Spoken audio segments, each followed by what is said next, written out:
What's up, everybody? Welcome back to Soft Fab Garage. Today we're eating cornbread and starting the build on this 1999 Jeep Cherokee.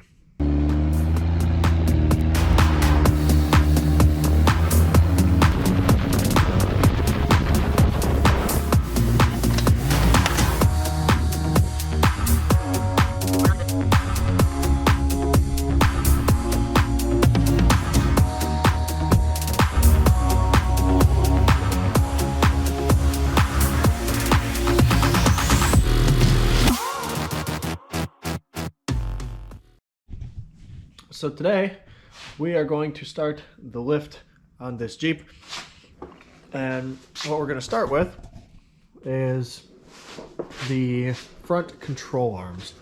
Now I could do springs and shocks and links and all that stuff first, but I want to do the control arms one at a time while everything is still kind of hooked up, mostly just the shocks because they're kind of keeping the axle hanging here and in place, so I can just go through and swap out one arm at a time.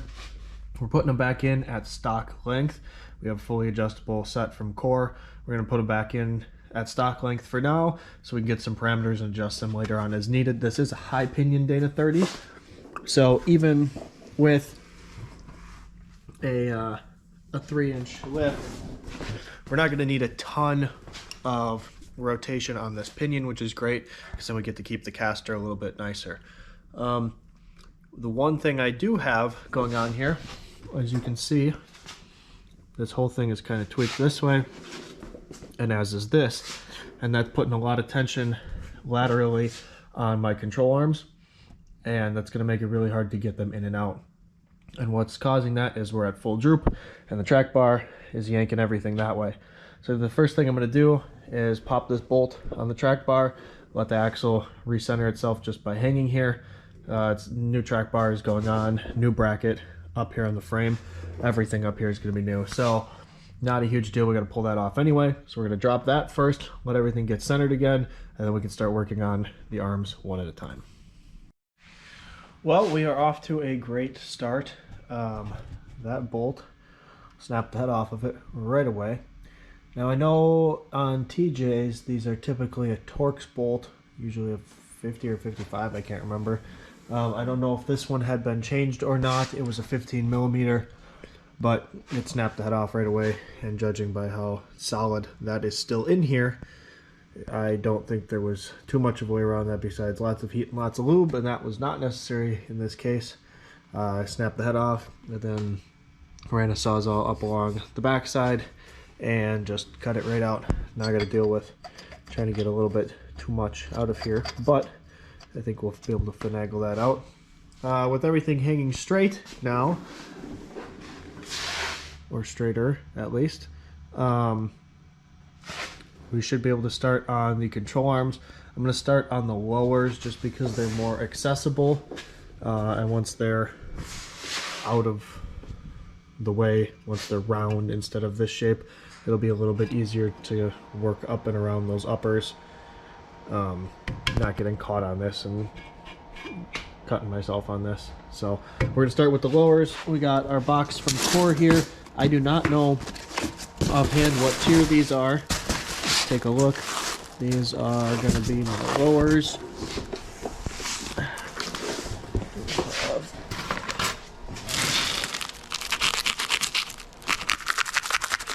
Manual Sawzall blade here. Let's see. Looks like we've got rubber or poly on this side. Looks like that might be rubber. And these are definitely Johnny joints. Over here it looks like. Yep, we've got Johnny joints on this end and rubber poly over here. So I believe these are their tier 2. I think they call that maybe camp now. I don't remember exactly. They changed everything up a couple years ago to camp crawl and something else. But these are Johnny joints in this. I believe this is their mid-tier, whatever that is, tier 2 camp or whatever you want to call it. So we are going to go ahead, pop these off, and throw the new ones on.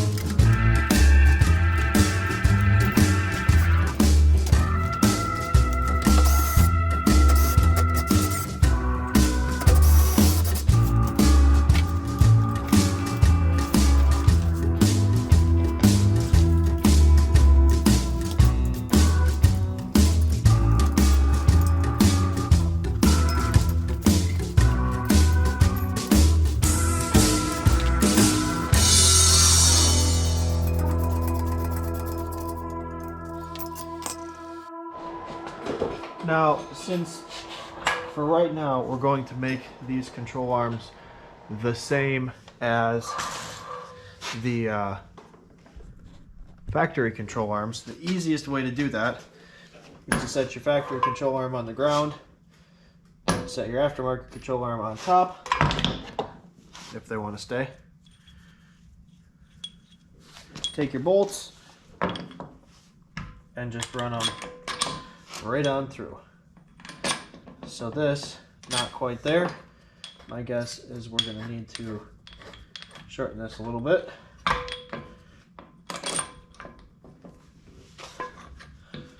Still not quite.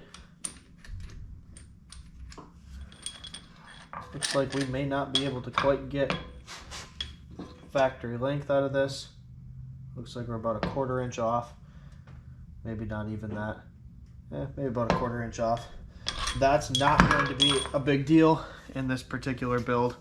But what I am going to make sure of is that both control arms are the same length. So I'll repeat that same process like this, line up my bolts, make sure everything is good. Now when you are working with Johnny joints like this, it is important to make sure that the Johnny joint is straight up and down. They can be at a pretty severe angle in there, whether it's this way or forward or backwards, and that could be throwing off your measurement too. This one is a tiny bit off, but it's pretty straight up and down. Same with this one. So I'm just gonna make sure that these are the same.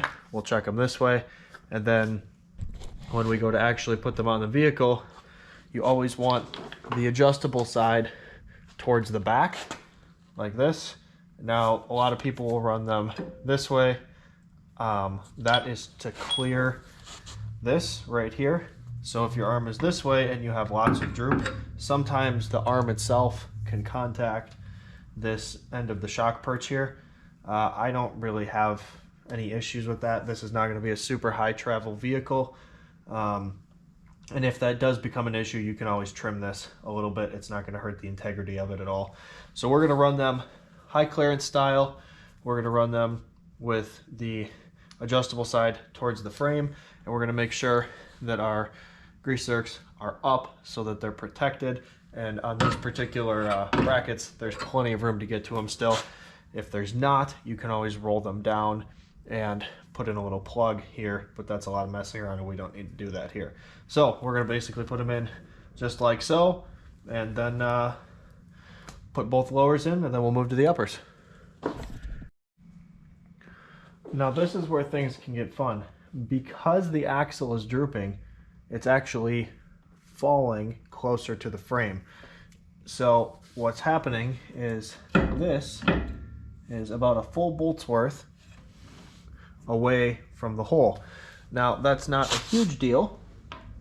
All we need to do really is to move this axle forward or back up, and there's a couple ways you can do that. I'm going to do it using two methods.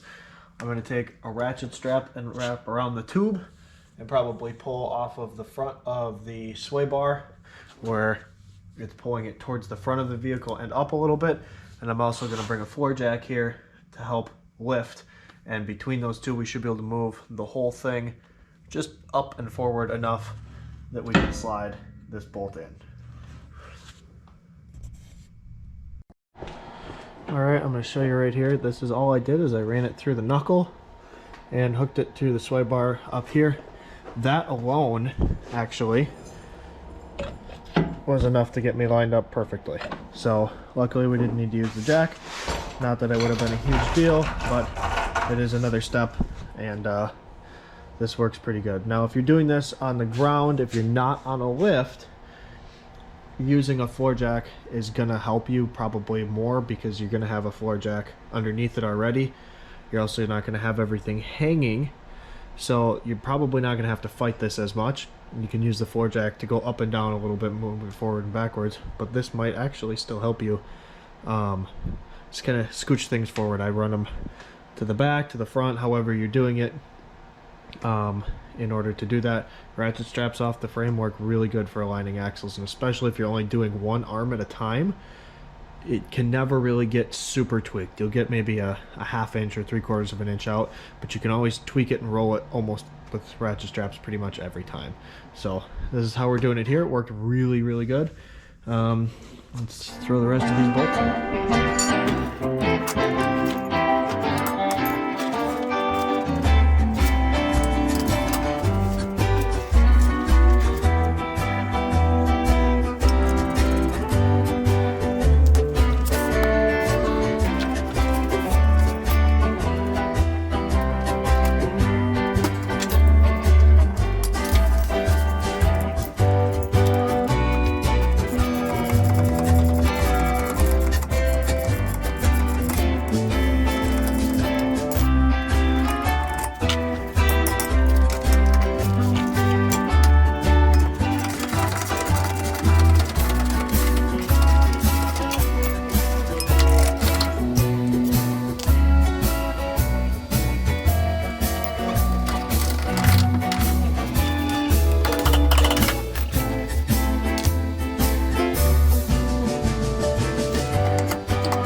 Both the lowers in, you can kind of see what I was talking about. You can see how close this is right here, and this is a factory shock. This is I believe they're roughly 8-inch travel shocks, and I think what's going on here is closer to 10. So there's a good chance that we might be doing a little bit of clearancing there. You can see that it's really just this little bump right here. And we can certainly get rid of a little bit of meat right there in order to clear this control arm. It's not really going to affect the integrity of where that shock mounts. And even if you were worried about it, you could certainly cut this flat here and just weld in a little plate there that's flat to tie everything back together. I've done that before too. So looks like we may end up doing that on here. Not too concerning. Got some uppers, grease zerks, bunch of core stickers. Nice. I have used quite a few sets of core arms on different things over the years. There were some on that at some point. There's a set of first gen ones in a box over here somewhere where they had coarse threads still. It's kind of cool. And those are in phenomenal shape still. I have a video doing their full 4-link kit on an XJ. That kit went together super nicely. I was very happy with that. It's still doing good. That kit's been to Tennessee and Moab now on my buddy's Jeep. So really happy with the way that was put together and how it's working so far. But anyway, yeah, great stuff. Anytime anybody asks me basically a really good brand that is competitively priced, It's got to be core. I don't know. There's a lot of, I mean, don't get me wrong, there's a lot of other good control arm brands out there. Clayton makes really good stuff. Savvy makes really good stuff. Curie, I guess. Savvy, Curie, however you want to. I know Savvy makes that aluminum mid-arm, which is phenomenal, but the price is outrageous.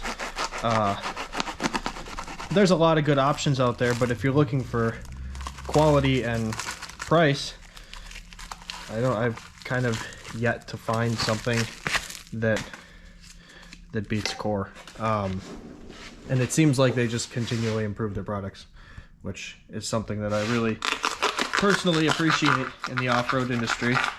You sometimes run into companies who know that things are wrong and they just don't seem to really do anything about it, and that's very frustrating for a consumer and for someone like me who puts a lot of stuff together for other people. Anyways, moving on to the uppers, factory uppers. There's not a nut on this side. It's just a little kind of a washer that grabs on.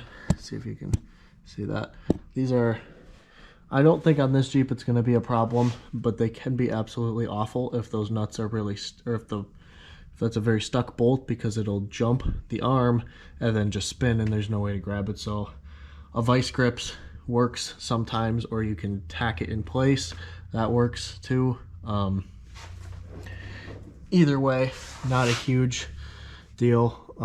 Those are kind of a pain.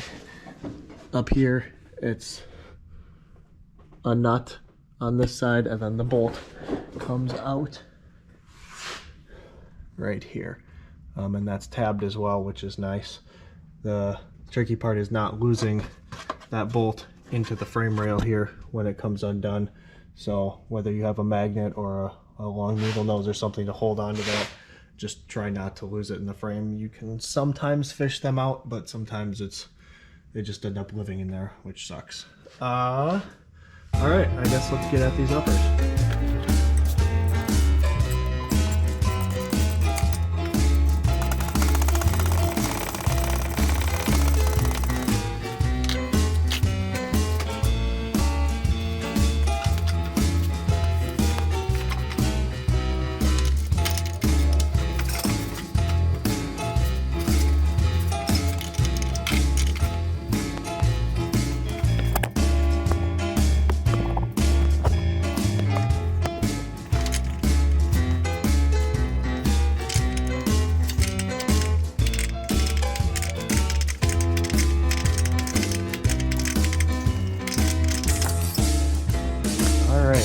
I've got both nuts off and I'm pushing this bolt through. Now there's a lot of pressure on this upper arm because it's what's keeping this axle from rolling. And you can see I've already got some tension on it, and it's trying to pull, the axle's trying to tip forward away from the arm. This bolt's pretty wedged backwards as well, and it's making it very difficult to pull it out, and you almost have to pull this one out before the other one because there's so much pressure on that, and you can't tap anything up in here either. There's no room to work, so you kind of need the front one out first so that the arm is loose and you can just push that one through. So we're going to do the same kind of process we did with the lowers to bring it this way, but we're going to hook right here and all the way back to the cross member there, and we're just going to tighten things up a little bit. Let's see how far we got to go.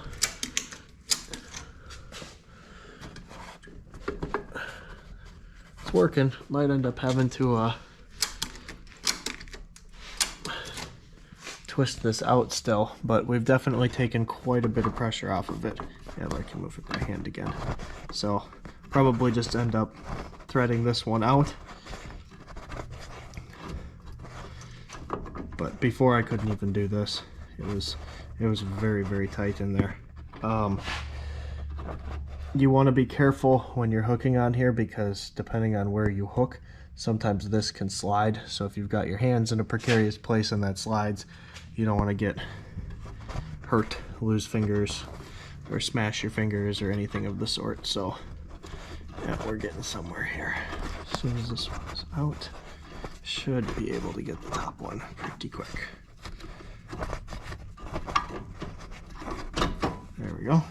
And these bolts, I'm not going to reuse these. I'm going to run to the hardware store and get just, well, actually I probably have some, but we're going to use a normal bolt rather than this weird flange thing on here, since that won't work on the new ones anyway. So we'll just be replacing this with a normal one. Whether it's I can reuse the nut or not will depend on what I've got. This back one back here, we should be able to see if I can get this without dropping it. Ooh, maybe not. I don't even know if I can get that out of there.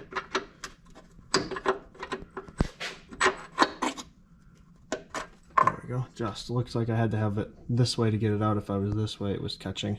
So flange up to get that out. And if I'm not mistaken,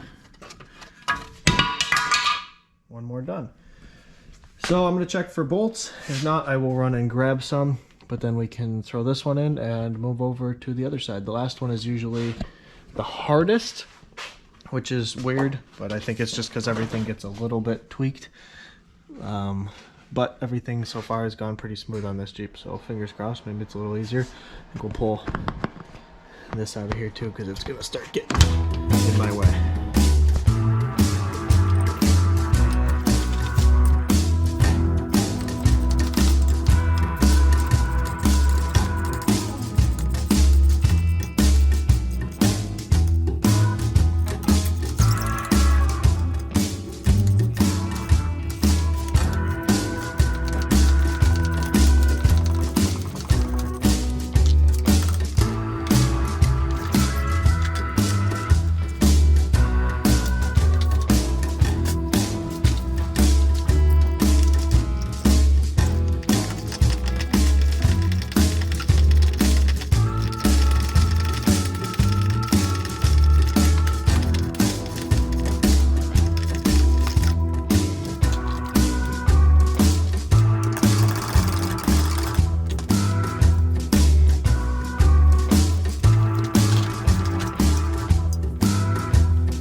So we're having a little bit of issues with the sway bar bolts.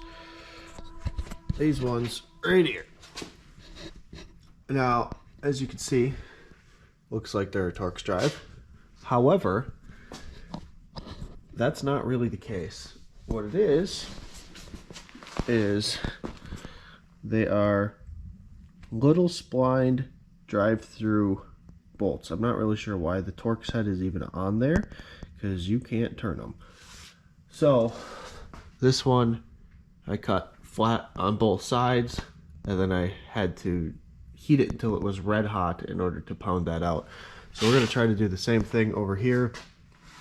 I'm just going to cut this side off though, so we can get rid of any contact rust there that might be helping it stick. So we're going to cut this side flat, superheat it till it's red, and then we'll just beat on this bolt until it pops out. The thing is you can't push them that way even if you cut both sides flat, because there's a lip there and it won't go through the splines. So we're going to cut that and heat it and pound it out.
All right, with everything out of here, the links, steering links, the track bar bracket, and the sway bar links, there's a whole lot of extra room in here right now. And I think I'm gonna take advantage of that to pop these coils out and change the shocks, because we can just kind of scoot the coil out that way rather than trying to wedge it through here. And fold that up, probably run a zip tie on that so that's out of the way too. But what we're gonna do is throw a jack underneath here just to take a little bit of pressure off of this. We'll pop the shock out, then this should be able to drop far enough that the coil just kind of flops out.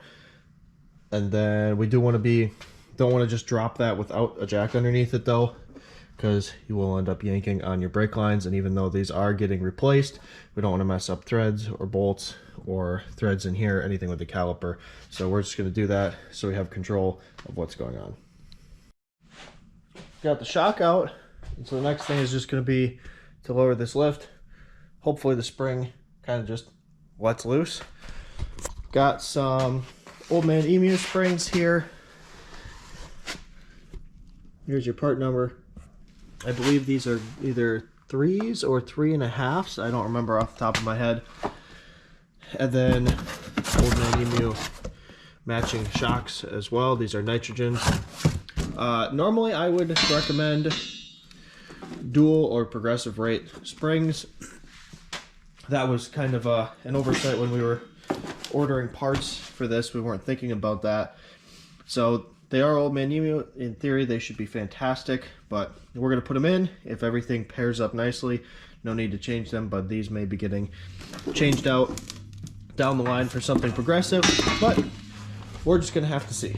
So let's see if we can drop that spring out of there easily.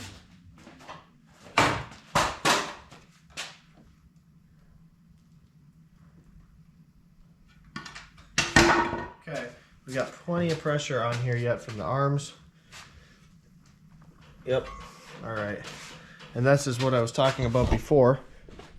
It's actually right here that's binding and keeping this from going down any further. So that either will need to be clearanced or those arms will need to be rolled, because I can't even get a stock spring out of here. So the best way to do this is probably going to be unhook that arm. I could throw some coil compressors on there, but well, with how much room I have in here, maybe we'll give those coil compressors a shot, but it's going to be even harder to get those new ones in for reference. We got a couple extra coils we're going to have to fit in there. So I think the easiest way here is probably just going to be take a little pressure off of it, pop this bolt right here, and then let that down, and maybe I'll just roll those at the same time. They can always get rolled around very easily once everything's back together, but I think for sake of assembly, we'll make them a little bit easier to work with, give ourselves some more droop. We got a perfect example of what I was referring to with the droop here. You can see how much further this came down and how much clearance we have right there. So I'll have to ask the owner of this Jeep if he would like them this way or that way and having them clearanced. It may end up being a problem. I don't know how long these shocks are going to be, so we'll check that in a minute here. If we only need to clearance maybe a little bit, he's probably going to be all right with that, but if we end up needing to take a big chunk of this, that might be a little bit more of an issue. So as you can see, coil. Oh, we still got coil retainers on there, it looks like. Those should be a half or a 13. I got 13 right here.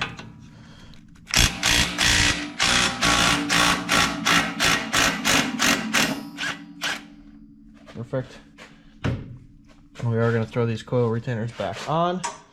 These axles will be getting cold at some point afterwards to get fully built. So I'm not too concerned about cleaning up this stuff at the moment. Tight coil towards the top, large coil towards the bottom.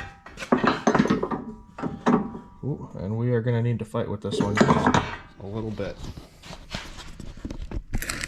Set you guys down here.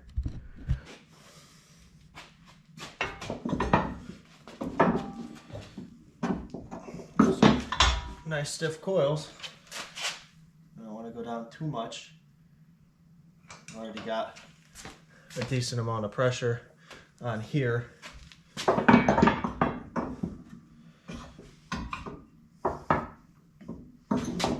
Okay.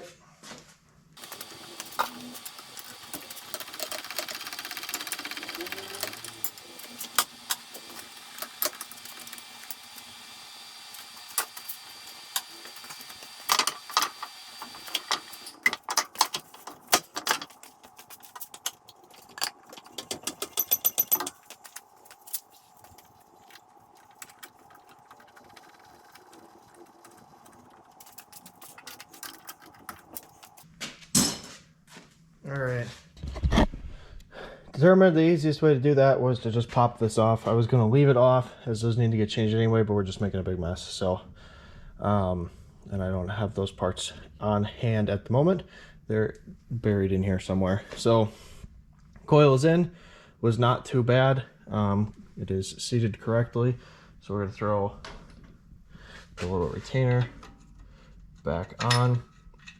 And then I think the next step is probably throw the shock in, and then I think we'll do this brake line, and then this side is just completely wrapped up, and we'll move over to the other side.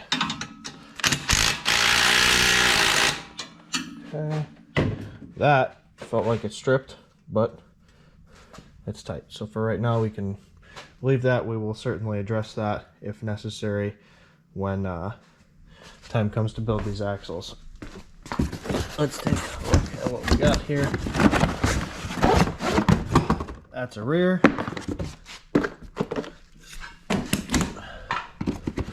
I would assume one of these is a front.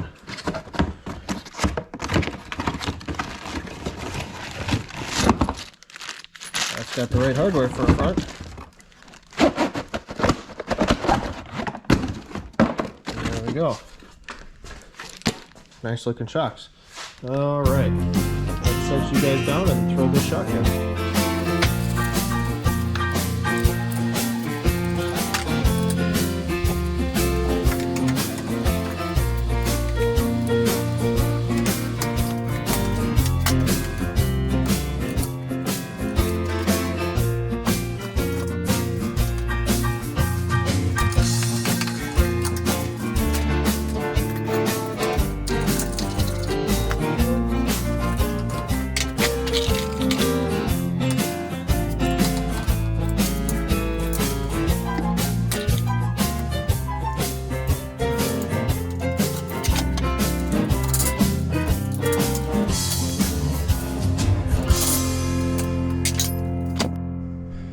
So I only have two issues with these shocks.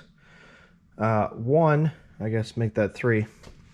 This bar pin is not super wide, so in order to have full attachment there, we don't have full attachment there. That'd be nice if that was a little bit longer. There's no keyway up here. Now, not many shocks have them. The factory ones don't. But I've had, I don't think I have any here at the moment, but I've had a few shocks where they actually put a little keyway up there so you can put a wrench and hold that upper body of the shock from spinning while you tighten down that top nut there. So when I'm trying to tighten that, all that's happening is it's spinning the shaft in there and I have no way to grab that. So we're gonna go ahead, it's on there a little bit, but once we have the pressure of the vehicle on there, hopefully that's enough that we can kind of tighten that down. Otherwise we're gonna have to get aggressive with the channel locks up on this top ring here, which that's never really all that great. The other thing is it feels like this plastic boot is actually touching over here already, and it's kind of pushing me, can't tell right now, but it's pushing this way, so I'm not really centered in that hole. Now the bushings do have a little ring in them that forces them into the center of that hole, but they really shouldn't be touching the body, and that might be because actually, if anything, it would be worse because it looks like everything's pulled this way right now. So not really sure how I feel about that, but once everything's together we'll be able to get a better idea of how it actually sits. For right now, we're gonna go find the brake lines, do this brake line quick. That's just the one bolt there. Pull this out, hopefully that comes out. Shoot that quick. And then Torx bolt here. This whole brake line will come off, new one will go in, and then we'll jump to the other side, repeat the process on the other side, and then reassemble all of our links moving this way and out. While I'm working on brake lines here, there's a couple things I want to say. First thing is get yourself a set of brake line wrenches. It's totally worth it. I'll throw a link for this particular kit in the description. I don't remember, maybe 40, 60 bucks, whatever. It has saved me so many times in the last year. You don't strip out fittings. These little guys right here, I've stripped out so many of those in my life using open end. Brake line wrenches are, seriously, they're just that much better, being able to get most of the way around it, and having a whole array of sizes, you always have the right thing. It's totally worth it. The other thing is I haven't talked about it yet. This entire kit was sourced from a place called DPG Off-Road. Right there. You can see these brake lines are specifically for a Wrangler, but Wrangler Cherokee right there. So I had never heard of these before. The owner of this vehicle did a whole bunch of research. He was very specific on what he wanted with shocks and springs and ability to do this and what all parts came with everything. And DPG Off-Road kind of assembled the whole kit. So it's Old Man Emu, springs, shocks, leafs, and then core arms and the brake lines. I have not seen these particular brake lines before. They're not braided. I am not even sure what they are, but they feel phenomenal. They might be their in-house thing. I'm not entirely sure. I don't recognize. Oh, that looks like Crown. So possibly Crown. Either way, fantastic brake lines. I looked through the kit before. It came with everything. I mean, it was very well put together, very well thought out kit. When we get to the back and the leafs, there's some more interesting things working with bump stops and stuff like that I'm kind of excited to work on. That'll be something new for me as well, with bump stop relocation. So cool stuff. Just wanted to throw a little bit of a shout out to them for putting together what seems like a good kit. I mean, they're just taking other people's stuff and assembling it so far anyway. There might be some stuff that they make in-house in the back stuff, but I mean, overall everything is pieced together very nicely. And for a lot of people, one-stop shop makes everything really simple rather than trying to figure out what pieces go with which pieces and trying to do all that math, get the right shocks and the coils paired and the right arms and the right leafs and everything, versus just calling somebody up and saying, this is what I need. So that's really nice. As far as brake lines go, we got this off. I made sure that this was loose first. You don't want to be trying to fight that. Well, the bracket is not attached to the frame because you might end up twisting this whole line. So I made sure that was loose, popped the bolt off, and then we're going to pop this and throw the new line on really quick, hopefully without losing a ridiculous amount of fluid. It's obviously going to have to be topped off in blood anyway, but for sake of cleanliness, we're going to try to do this quickly. All right, we got this side back in as well. On this side, I decided to do the brake line first just so I didn't have to fight with it twice. Same thing with flipping the control arm over here. Not really anything crazy. This side is all back together as well. The next thing we're going to do then is throw the track bar bracket on. The track bar and bracket are also from Core 4x4, just like the arms. This is going to use all of your factory bolts. So you got your 2 there and your 2 there. So basically just going to slide this in here and just like that. So we'll take these 2 factory bolts, we'll grease these up before we throw them on, and then the 2 under here as well, and then that's in, and we can throw the actual bracket in. Now for right now, I'm not going to actually put the track bar in place. I'm going to wait until the steering is in place so that I can determine the appropriate hole here. We want all of our angles to match. So from here to here and from here to here, we want our drag link and our track bar parallel. So I'll just connect everything down here, but I'm not going to actually put anything together up here yet. We'll just let the track bar hang in there, and then probably do our steering kit, and sway bar links will be last.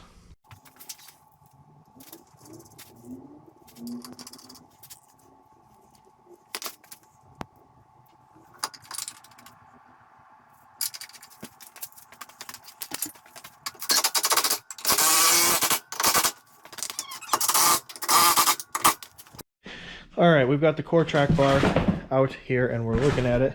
This is the bolt that they supply for the high end. This is the frame side up here, which is going to go on this bracket that we just put in. However, on the other side, this is designed to use the factory bolt. I'm not a huge fan of that. Track bar is arguably the most important component holding the whole front end together if you're not triangulated, which this is certainly not. It is a short arm 4-link, which helps a little bit, but you lose your track bar, you're going to have one hell of a day. So I don't like that it uses that small of a bolt.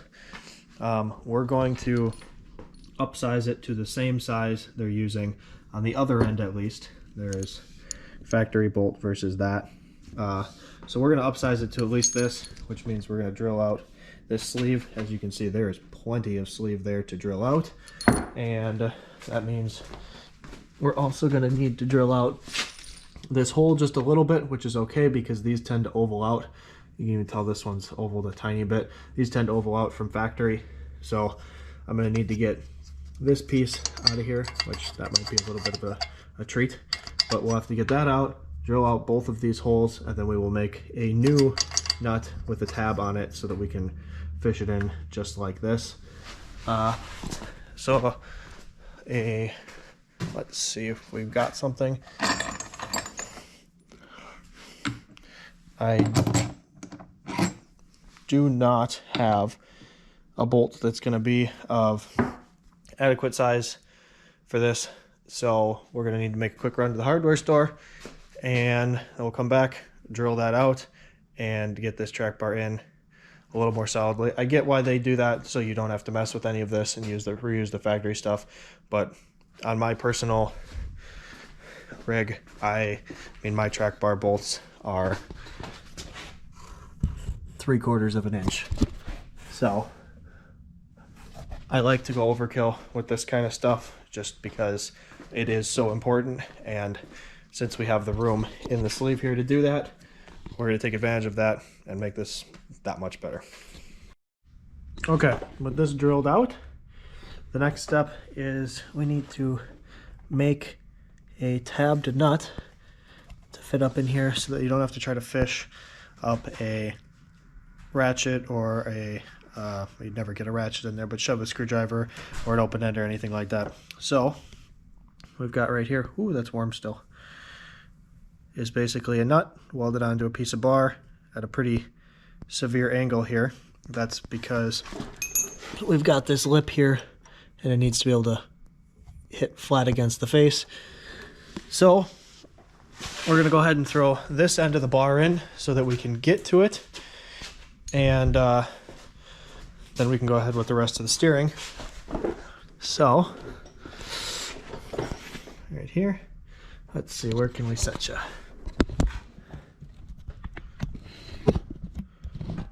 There we go. Now we're going to take the bar, and you're going to want to make sure that there is a pretty heavy offset in this. You want to make sure that the offset comes forward up at the frame side so it avoids the pumpkin.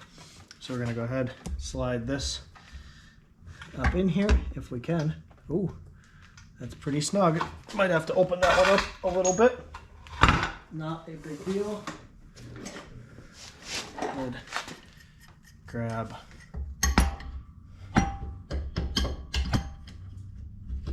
this and just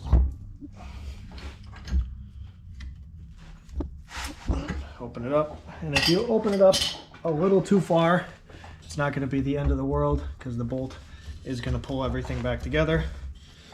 So we got that. That fits nice. Go ahead and grease this. And again, I'm greasing every bolt that I put in. This is Wisconsin and things tend to seize. I'm very lucky working on this particular Jeep because I'm not running into that yet, which is bizarre because it came from Michigan. But we're not going to take any chances. We're going to make sure everything is just as easy to take apart next time as it has been this time. So we did end up getting a 1/2-inch bolt in here instead of, I think it was a 3/8 bolt before. Let's see if we can get this.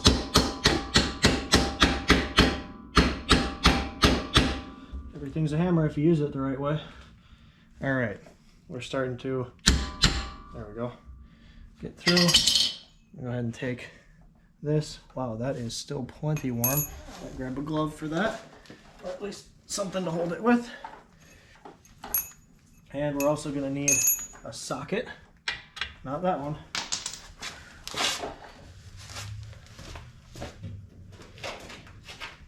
Probably one of these, a little bit bigger. There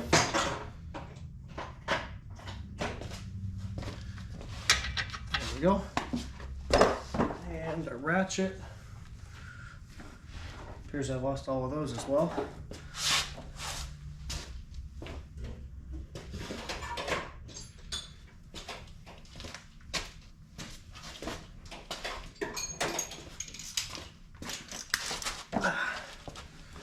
Alright, now if we take this, slide it up in here, I can feel the end of that, so we should be getting some engagement. We'll know pretty quickly. Oh yeah, for sure. Go ahead, tighten this. Lots of engagement there.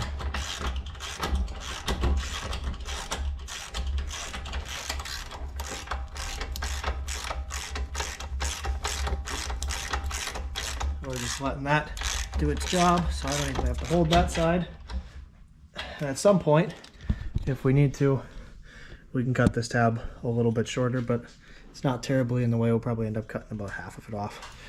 So this is snug down on this end. We can tighten the very end of that with a open end when the time comes. But for right now, I'm basically just going to sneak this up through here. I might have to actually drop one end of this tie rod to do that, but we'll sneak that up in there so it's above the tie rod, and we can throw tie rod back in, and then we'll throw a drag link in. Now for these, what I did is this kit does not come with the clamps on it. They come separate, which is a little annoying, but that gave me a good opportunity to unthread both the ends, and I did it on the drag link as well. Unthreaded both the ends when I threaded these on, and that's so that I could grease those threads. Those like to seize, and I don't want to deal with that. And you can look here and you can see a little divot, and that's where this bolt sits when you clamp everything down. So this is a nice kit. This is the Rugged Ridge kit. Like everything else, I'll throw a link to this kit in the description. This is the second Jeep I've put this stuff on. If you're looking for a factory replacement that's way better than a Y-Link, this is my recommendation. It's a pretty inexpensive kit, and it works really well if you want to maintain your tie rod ends here. You don't have to drill anything out. You got your full tie rod across, and then a drag link off of that, so you don't get the weird geometry that you'd get with a Y-Link steering kit like factory. So yeah, let's swap that track bar around to the top of that tie rod, and then we can throw the rest of the steering in and kind of tighten everything up here.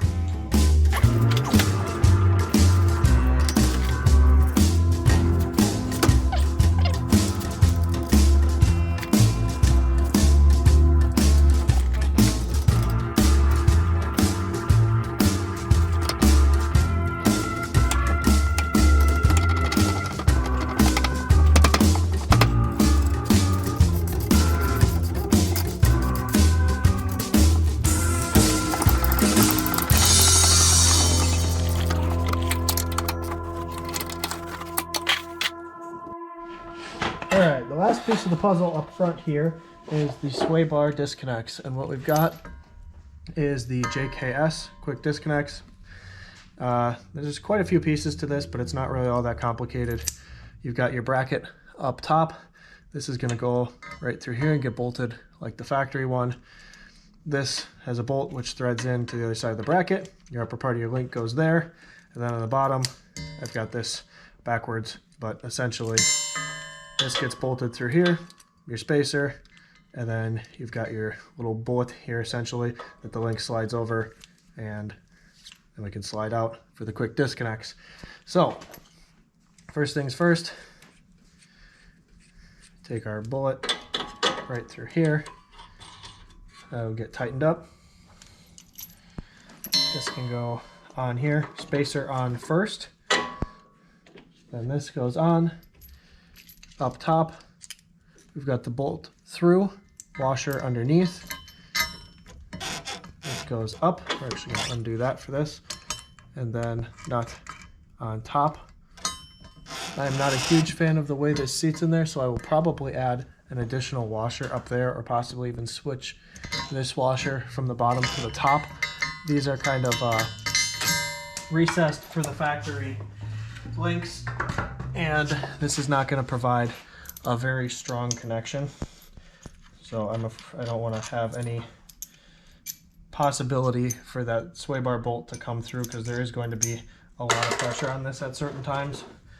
So we're going to go like this, and we're going to put the threaded side to the inside. So up, washer, that's a lot better. That actually seats in there very nicely. In the instructions, they show the washer down here, but my guess is that would be designed to go up there.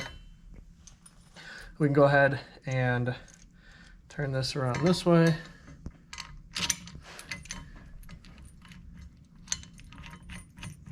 Thread that in, and then everything just needs to be tightened up, and we will be ready to go. In order to tighten these, the easiest way is just to stick a screwdriver or a small piece of metal through the pinhole here, so you can hold it from turning while you tighten this down.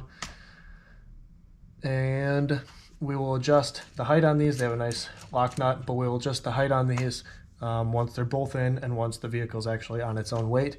We kind of want this arm of the sway bar here to be parallel with the ground. So we won't know that obviously until the vehicle's sitting down.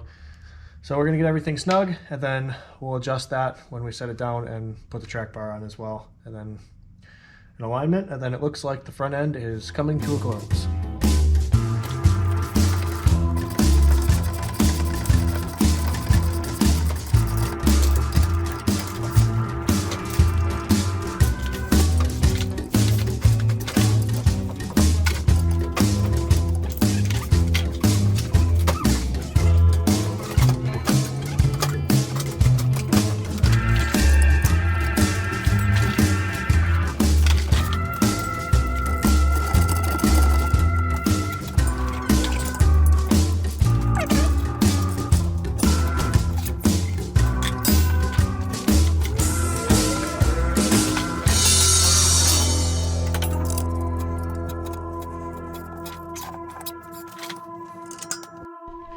The last thing we're going to do before we set this thing on the ground is to give ourselves a toe alignment. Now we can't do a full alignment while everything is hanging like this, because your steering wheel would be way off, which I'm sure it is right now. But since we have a straight through tie rod here, we don't have to worry about Y-leg geometry and droop with that. So while it's up here and handy, we're going to use our alignment plates, and we're going to give ourselves a nice toe alignment. And once that's done, we'll set the whole thing down. We'll clean up a little bit, set the whole thing down on jack stands so it's essentially on its own weight minus the tires. And then we can get the track bar where it belongs. We can get the sway bars adjusted where they belong, and we can adjust the drag link as well to get our steering wheel centered. All right, with the plates on here, it's as simple as running your tape measure across the front. We're looking at 64 and about 7/16, maybe a little heavy. And we'll do the exact same across the back here. And we've got 64 and 7/16 light. So right now we've got toe out about 1/16 of an inch. So we'll need to adjust that just a tiny bit so that we can have toe in just a little bit. So all it's going to be is loosen this, roll this bar just ever so slightly, and then once that is done, we can actually throw tires back on here and set this thing down. The only reason I wouldn't put tires on it otherwise is so that I can make easier adjustments on that and be able to have my plates on here. But with the tie rod adjusted, we can put the tires on, since we don't need these anymore for that.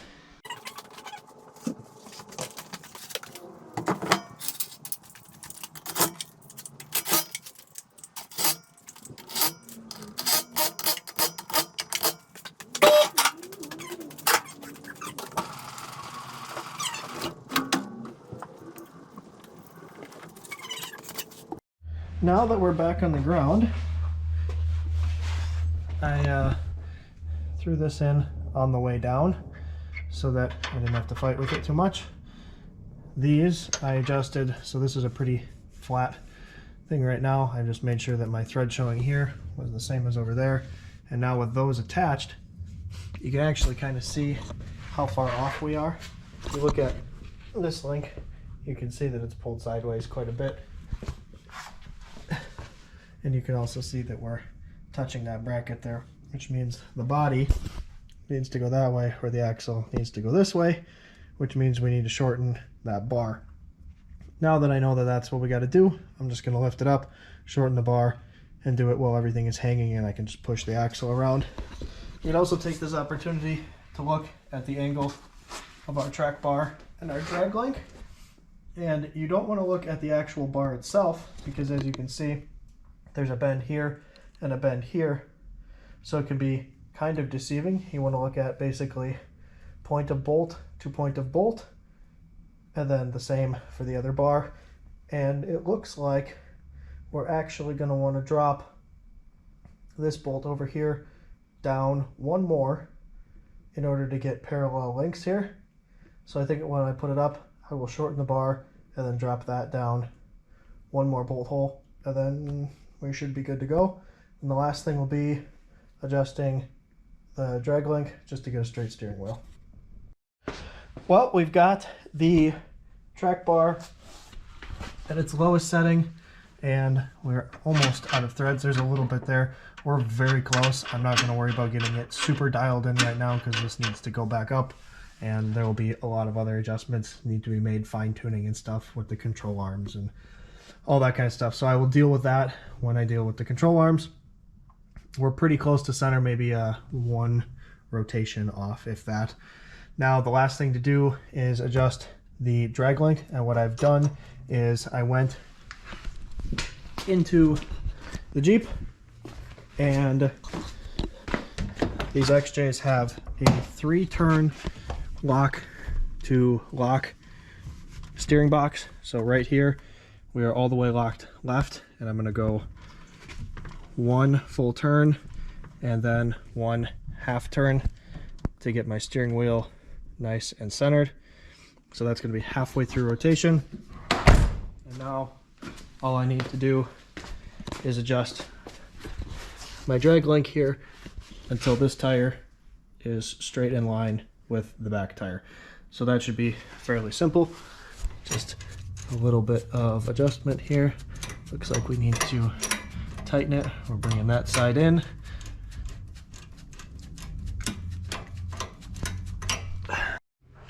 We are back in the shop, and we've got this thing on the ground.